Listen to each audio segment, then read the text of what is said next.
കാര്യമായിട്ട് ഇല്ലാത്തതെന്ന്. പക്ഷെ ഈ ഇടയ്ക്ക് ഞാൻ ഒരിക്കലും അങ്ങനെ നമുക്ക് തുടങ്ങണമെന്നുണ്ട്. അങ്ങനത്തെ ഒരു കൂട്ടം ഇങ്ങനെ നിസ്കരിക്കലുണ്ടോ? 5 നേരം നിസ്കരിക്കോ? നമുക്ക് ഇന്ന് നിസ്കരിച്ചാലോ? എന്താ പറയുന്നത്? അള്ളാഹുവിന്റെ വാതിൽ പോയാലോ? അള്ളാഹുവിന്റെ വാതിലേക്ക് പോയാലോ? എന്താ പറയുന്നത്? സ്ഥലം സിറ്റി സെന്റർ. സിറ്റി സെന്റർ നമ്മൾ പക്ഷെ ഇങ്ങനെ ആൾക്കാരുടെ മുമ്പിൽ നമ്മള് വലിയ ഒരു എന്താ പറയുക ആ ലെവലിലാണ്. നമുക്ക് നമ്മുടെ ഒരു ഇതുണ്ട്, അതിനനുസരിച്ച് നമുക്ക് നമ്മുടേതായ വിശ്വാസം കാര്യങ്ങളുണ്ട്. ഒന്നാമത് എന്താ പറയുക, നമുക്ക് ഇഷ്ടമുള്ള ജീവിക്കാം, നമ്മൾ ആരും ഉപദ്രവിക്കാതെ ആരെയും ഹേർട്ട് ചെയ്യാതെ. നമ്മൾ അങ്ങനത്തെ ആൾക്കാർ നമ്മൾ നോക്കില്ല. പിന്നെ ഒരാൾക്ക് എനക്ക് എന്തിനോട് ചോദിച്ചാറ്, ഈ മതം വിറ്റ് ജീവിക്കുന്ന ടീംസ് ഇല്ലേ, ഇവരോടാണ് എനിക്ക് ദേഷ്യം.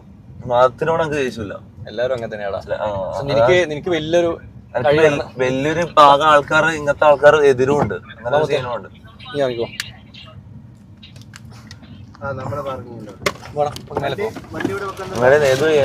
അപ്പുറത്തെ